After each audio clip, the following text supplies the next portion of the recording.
Hermione's Song, Chapter 6 Hogwarts School for Witchcraft and Wizardry. Professor Dumbledore drummed the fingers of his good hand on the edge of his large desk. He had been waiting on the doctor to make the very short journey from the entry alcove to the door of his office and was about to go check on the doctor when the heavy wooden door flew open. The doctor stood in the entryway, beaming like a child as he looked back over his shoulder. "Sorry that took me so long. I was having so much fun on your staircase that I wrote it 3 times," he admitted. Pointing a finger at Dumbledore, the doctor asked, "Did you build that thing?" "I came up with the idea, but a goblin craftsman did all the hard work," Dumbledore replied modestly. The doctor still looked slightly impressed. It wasn't every day that a human could comprehend a fifth-dimensional Mobius strip, let alone devise a use for it as a stairway. Granted, it was something Gallifreyan children did as an exercise during their second year of school, but it was still impressive. Dumbledore stood and made his way around the desk to greet the doctor. "My name is Albus Dumbledore, headmaster of Hogwarts School for Witchcraft and Wizardry," he offered, introducing himself rather than tackling such a history-heavy subject just yet. He did not offer his withered, blackened hand to shake, instead holding out his left. The doctor obliged and shook with his left hand as well. "Hello, Albus. I'm the doctor. Pleasure to meet you," the doctor replied. He looked around the room and out the windows lining the tower. "Beautiful school you have here," he said.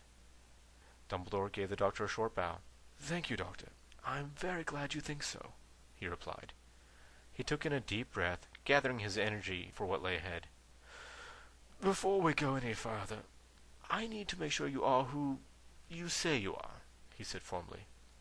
"May I see your identification papers, please?" he asked.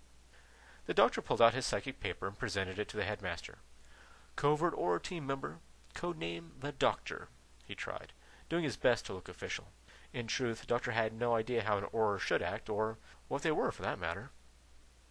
Dumbledore let out a relieved sigh when he looked at the psychic paper. "You have no idea how relieved I am to see that," he said. The doctor moved his head to the side in a cocky gesture. He put the paper back in his jacket pocket. "Vortex, I'm good," he told himself. "I was worried that I might have actually seen an ID card rather than a piece of blank paper.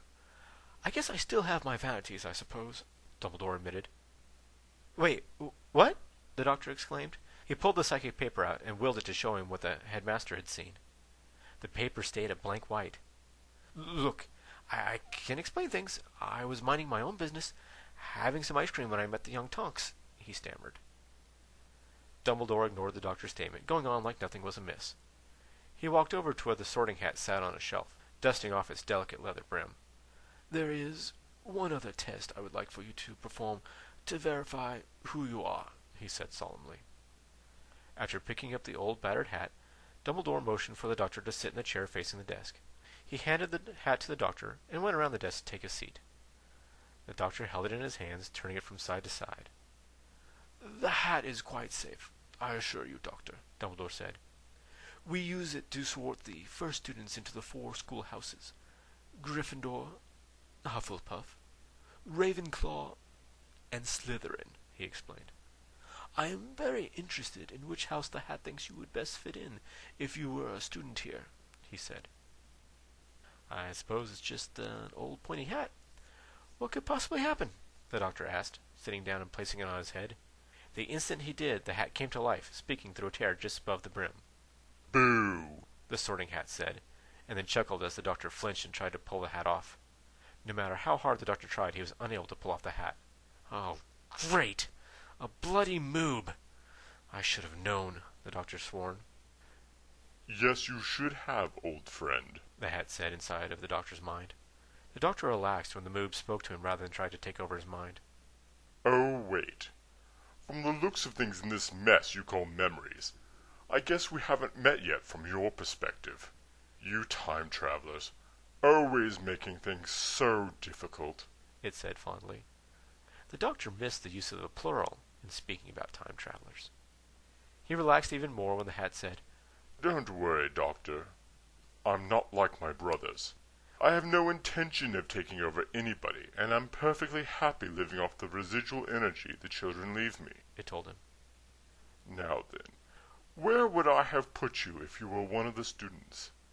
It seems very strange to have to explain this to you, since you came up with the idea in the first place. But here is the brief version. Its voice echoed in the doctor's mind. Each of the 4 founders, from which the houses take their names, valued one attribute above all others. For Gryffindor, it was bravery. Hufflepuff believed in hard work. Ravenclaw valued cunning.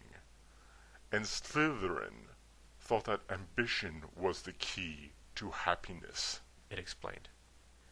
The hat thought for a moment as it examined the doctor's memories. When you were much younger, ambition guided your life. An ambition to do things your own way, and damn the rules. It pointed out. You have worked tirelessly for near a millennium to help those in need, and your cunning is known throughout the universe. It added. But what sets you apart from all others is your bravery. A lone warrior standing in the path of darkness. You are a man brave enough to shoulder the guilt of killing his own kind in order to save the rest of existence. A man who will someday be brave enough to open his heart to another woman and love again. It said. The Sorting Hat looked up at Dumbledore and shouted, Gryffindor! The tear in the brim almost looked smug for a moment. And yes, Professor, it is him. It announced, and then went back into hibernation. The doctor took the Sorting Hat off and put it on the desk. He ran his hand through his hair, giving himself time to think, and to make sure the moob hadn't pooped on him. Dumbledore waited until he caught the doctor's eyes and motioned to the stack of books on his desk. The doctor craned his neck sideways to read the titles on their spines, picking them up and looking at the perfectly preserved tomes, one by one. The first book was an early history entitled The Last Days of Pompeii, an eyewitness account. The next book was a text dealing with translating Egyptian hieroglyphs from the Second Dynasty. A hieroglyph that looked suspiciously like the TARDIS could be seen in the lower left corner of the cover. The third tome was a leather-bound collection of essays discussing the duality of Quetzalcoatl as both a feathered serpent and a pale-skinned man. The final 3 books were the personal diaries of Madame de Pompadour, Queen Elizabeth I, and Marilyn Monroe. The doctor blushed slightly at the thought of what might be in those diaries. "Look, I can explain these things," he began, gesturing at the books. He pushed the diaries to the side, a slight grin surfacing on his lips. "Okay, I can explain most of these things," he said. Dumbledore stood up again from his desk and bowed deeply. "Welcome home, Merlin," he whispered reverently.